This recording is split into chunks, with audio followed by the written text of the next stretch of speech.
Here's a story from Iran that illustrates, yet again, just how stupid Western politicians and journalists are, especially when they tell us about Islam. We're going to read about a journalist who was just executed. Then we're going to read the Quran verse that justifies his execution. Then we're going to try to understand how Western politicians and journalists could be so incredibly stupid that they would quote the exact same passage to convince us that Islam is a religion of peace. AP reports. AP here is the Associated Press, not the apostate prophet.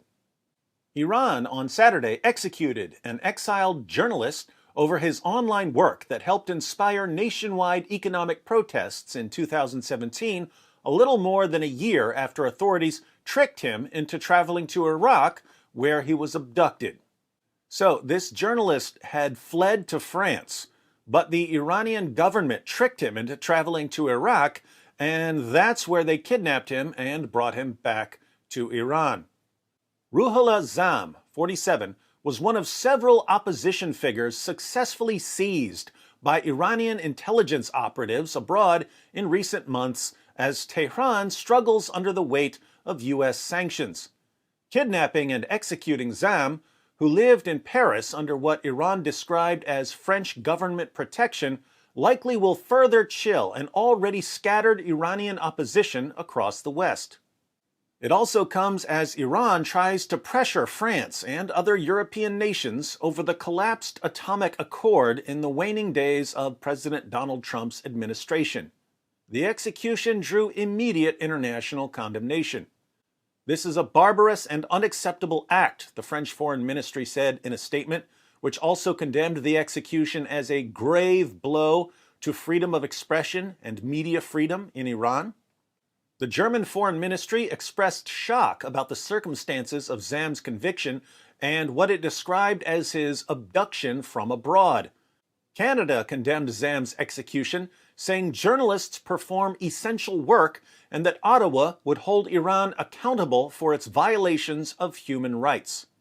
Diana El-Tahawi of Amnesty International said Zam's execution is a deadly blow to freedom of expression in Iran and shows the extent of the Iranian authorities' brutal tactics to instill fear and deter dissent. Iranian state television referred to Zam as the leader of the riots in announcing his execution by hanging early Saturday. In June, a court sentenced Zam to death, saying he had been convicted of corruption on Earth, a charge often used in cases involving espionage or attempts to overthrow Iran's government. That's what I wanted you to see. He was sentenced to death for corruption on Earth, and this charge is often used in cases involving espionage or attempts to overthrow Iran's government. It's actually used in various Muslim countries to execute people for all kinds of crimes. So, where does this charge of corruption on earth come from? Well, it comes from the Quran in the exact same passage that politicians and journalists quote to show us that Islam doesn't allow killing.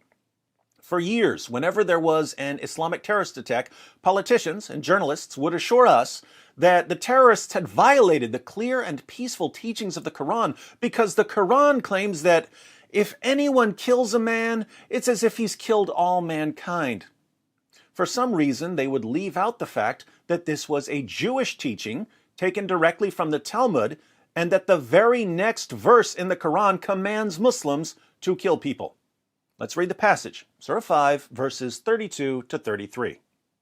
For that cause we decreed for the children of Israel, that part always gets edited out when politicians and journalists quote this verse.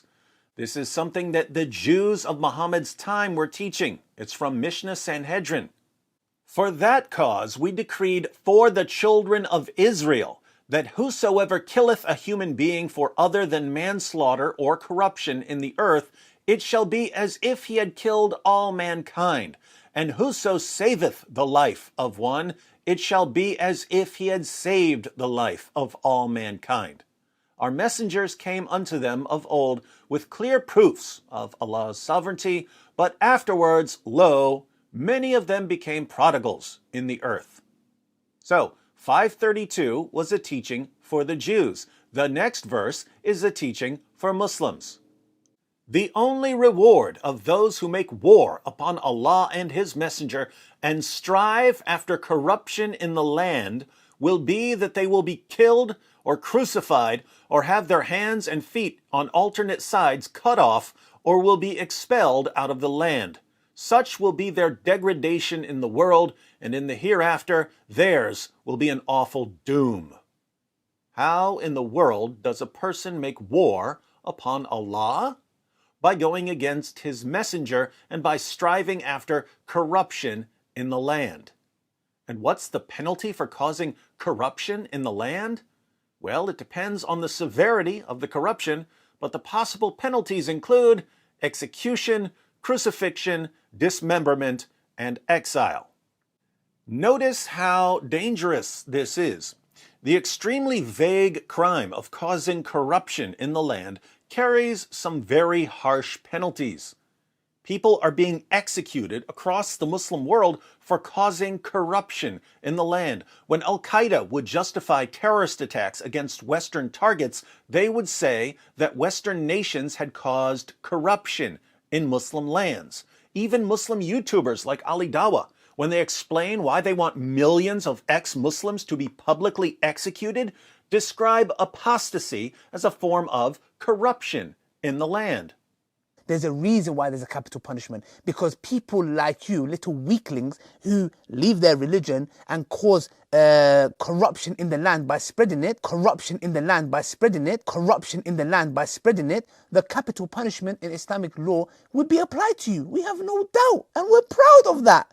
Surah 5, verse 33 of the Quran has provided the justification for countless executions and countless terrorist attacks over the past 14 centuries. If you leave Islam, you're spreading corruption in the land. If you criticize Islam, you're spreading corruption in the land. If you preach a non-Muslim religion, you're spreading corruption in the land. And yet, whenever a Muslim actually obeys Allah's command to kill or dismember those who commit the vague crime of causing corruption in the land, some idiot ignores 533, goes instead to 532, leaves out the part about 532 being for the children of Israel, and pretends that Islam condemns violence. Meanwhile, Muslim governments are kidnapping and executing journalists for causing corruption in the land. Western leaders condemn the executions, but refuse to condemn the verse that calls for the executions. We condemn you, government of Iran, for executing that man, for causing corruption in the land. But we praise and honor the book that commanded you to execute him. And if some genius comes along and says, hey, if we want to stop the executions, why don't we show them that the book that demands the executions comes from the most obvious false prophet in history? The response is, no, we can't do that because it might hurt their feelings. Ladies and gentlemen, as a rule, when people are slaughtering unbelievers and critics and journalists, that's a really good time to stop worrying about hurting their feelings.